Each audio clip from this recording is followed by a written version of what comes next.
Hi Arthur. I'm going to show you a bit more information about your backpack cleaning system. Where I'd like you to fill up the cleaning fluid level to is no higher than this level here. There is a separation baffle in here to stop the fluid from going across, but since the air can travel across, you don't want to fill the level higher than this. Whether you choose to use a stick or a pen just to measure that fluid level, or however you want to do that, that's up to you, but bring up the fluid level up to their maximum. Same is true for this one. And this one doesn't matter as much because you just fill this with a hose. Water goes directly in the tube and compresses the air that's in the top of the unit.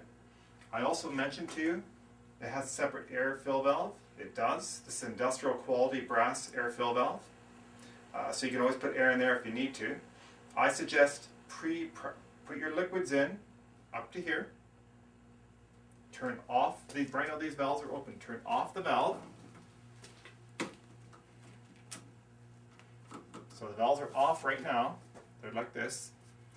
Put 10 pounds of air. A bike pump will work. Just 10 pounds.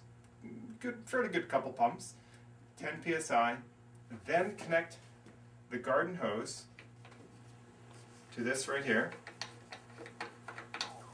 Turn on the water. This whole thing will pre-pressurize to about 60 psi. Now you're ready to use your system.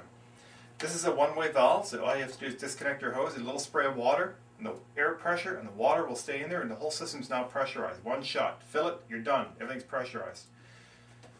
As I've shown you before about the fill valves, you've got two separate controls for that. I'll just lay this down. You have two separate control valves for your fluids coming up through here. You have a third control, which is by the knob. You open the knob up, water automatically comes out, or whichever you choose. The lever will control whichever one of these is on. So 1, 2, 3. You can choose whichever one you want for water and the other cleaning solutions. This knob here controls how much fluid is being drawn from these two valves. So when you turn this in, it shuts it off or reduces it greatly, depending on how much you have it turned. Opening it up allows the fluid to go right through. So you can actually control how much of that fluid is being sprayed out at any one time.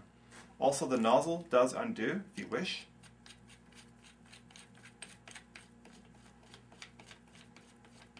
I don't know what application you do that with, but it's making aware of the fact that it does come off no problem at all. There's a little bit of food coloring in the system as well, which I was using the demo for before. One last thing, you may want to use water to flush out the system just briefly, if it's down here, to clean it out before you add your cleaner into the system, before you spray it out. But you would know more about cleaners than I do. Anyway, that's the whole system. It's all reinforced. As I said, I've mentioned about the fill levels. I've mentioned about potentially pre-pressurizing the air. That's about it. It's quite simple. Put your cleaning fluid in, stick the hose in there, fill it up, disconnect the hose. This thing will hold on to the charge. You might have to put air in there and use it. That's all there is to it.